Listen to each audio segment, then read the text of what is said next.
Hello everyone, welcome back to my channel. শীতের দুপুরে সহজ রান্না লাল শাক ভাজি। শাকটাকে বেছে ধুয়ে ছোট ছোট করে কেটে নিয়েছি।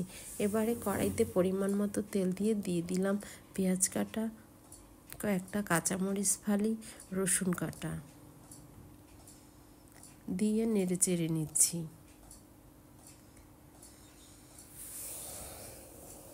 যখন একটু লাল লাল হয়ে আসবে তখন দিয়ে দিচ্ছি সামান্য পরিমাণে হলুদ গুঁড়ো। আর যে কোনো শাক রান্না করার সময় যদি একটু পরিমাণে হলুদ দিয়ে থাকেন তাহলে শাকের কালারটা বেশ ভালো হয়। ঠিক যেমন কাঁচা থাকে ঠিক তেমনি রান্নার পরও সেই কালারটা একই থাকবে। তো আমার পেঁয়াজটা যখন একটু লাল হয়ে এসছে এখন আমি শাকগুলোকে কেটে রেখেছিলাম সেই শাকগুলো সব দিয়ে দিচ্ছি। এবারে নাড়াচাড়া করে নিচ্ছি। এখন দিয়ে দিচ্ছি পরিমাণ মতো লবণ। লবণটা দেওয়ার কারণে একটু পানি বের হবে আর এতেই শাকটা সিদ্ধ হয়ে আসবে। তো লবণ দিয়ে ভালো করে মশলার সঙ্গে মিশিয়ে নিচ্ছি। তো শাকটা কমে আসছে, রান্নাটাও হয়ে আসছে। এবারে দিয়ে দিব ধনেপাতা কুচি। ধনেপাতা দিয়ে কিছু সময় নাড়াচাড়া করে নামিয়ে নিলে আমার রান্না হয়ে যাবে। আর ধনেপাতা দিয়ে দিলাম।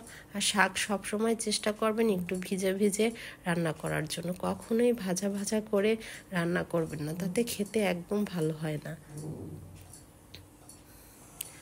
তো সব কিছু মিশিয়েছি, আমার রান্নাটা হয়ে গিয়েছে। এখন আমি বাটিতে তুলে নিচ্ছি। আর এবারে রান্না করব শোল মাছ ভুনা আলু দিয়ে, কিভাবে সহজেই দেখাচ্ছি। দিয়ে দিলাম কড়াইতে পরিমাণ মতো তেল। এবারে পেঁয়াজ বাটা আর রসুন বাটা দিয়ে ভালো করে নেড়েচেড়ে মিশিয়ে নিচ্ছি। এখন দিয়ে দিচ্ছি পরিমাণ মতো হলুদ গুঁড়ো আর মরিচ গুঁড়ো।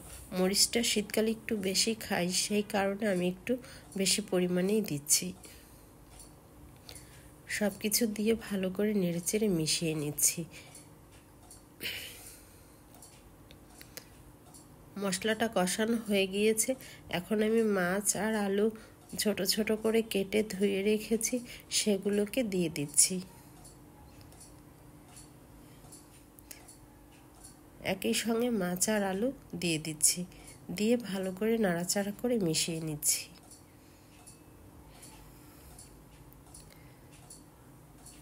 আর সবসময় চেষ্টা করবেন রান্না করার সময় তরকারিতে লবণটা একবারে দিতে। লবণটা একবারে দিলে তরকারির স্বাদটা বেশ ভালো হয়। তা আমি লবণটা দিয়ে দিলাম।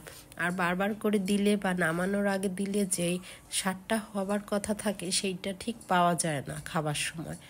এজন্য চেষ্টা করবেন একবারেই লবণটা দেওয়ার।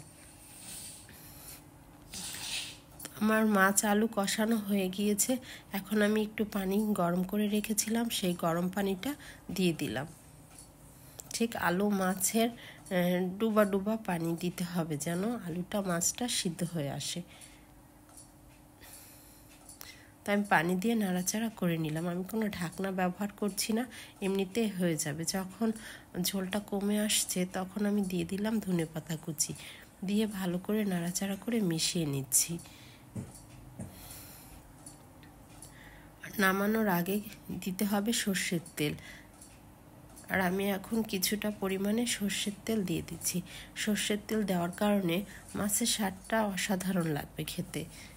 আর এই তেলটাও আমরা নিজেরা সর্ষে কিনে ভাঙিয়ে নিয়েছি। তো আমার এই রান্নাটা হয়ে গিয়েছে, মাখা মাখা হয়ে গিয়েছে। এখন আমি বাটিতে তুলে নিচ্ছি। আর আমি ডাল বসিয়েছি, সেটাও আপনাদেরকে পুরোটা দেখাতে পারিনি। তো আমি আরেকদিন ডালের ভিডিওটা করে আপনাদেরকে দেখাবো। তো আমি ডালটা আগে ভিজিয়ে রেখে একসঙ্গে বসিয়েছি। দিয়েছি একটা টমেটোর সাথে আর দিয়ে দিলাম ধনেপাতা কুচি।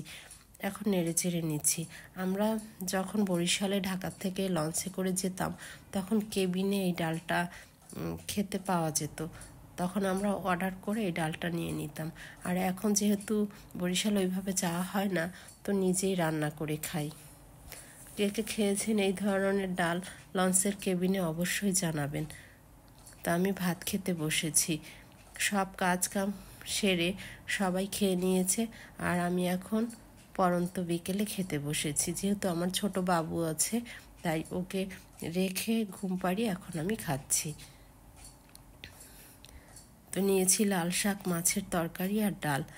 আর দেশের মতোই মনে হচ্ছে, ভাত মেখে নিলে ঠিক এমন রঙটাই হতো, বাড়িতে বসে খেলে ঠিক সেই রঙটাই হয়েছে। তো খুবই মজা হয়েছে খেতে। শাকটা মেখে আপনাদেরকে দেখালাম যে কালারটা ঠিক কেমন হয়েছে। এবারে মাছটা খেয়ে দেখাচ্ছি। আর মাছের তরকারিটাও ঠিক ভাতের সঙ্গে মিশিয়ে নিলে কেমন হয়, ঝোল, রং সব কিছু ঠিকঠাক মতো আছে কি না মেখে নিলেই আপনারা বুঝতে পারবেন ঠিক সঠিক মতোই হয়েছে। মাছটাও সিদ্ধ হয়েছে, আলুটাও সিদ্ধ হয়েছে।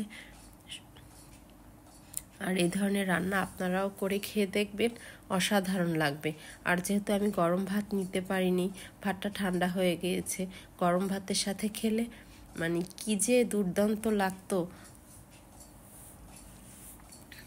এবারে নিয়ে নিচ্ছি ডাল। ডালটা দিয়ে খেয়েও আপনাদেরকে দেখাচ্ছি। ডালটা ঠিক এই ধরনের হবে, বেশি ঘন না, পাতলা না, ঠিক এরকমভাবে। তো আশা করি আমার ভিডিও ভালো লেগেছে। আর প্লিজ যারা এখনও সাবস্ক্রাইব করেনি আমার চ্যানেলে একটা সাবস্ক্রাইব করবেন প্লিজ প্লিজ। আবার আসবো অন্য ভিডিও নিয়ে। ভালো থাকবেন।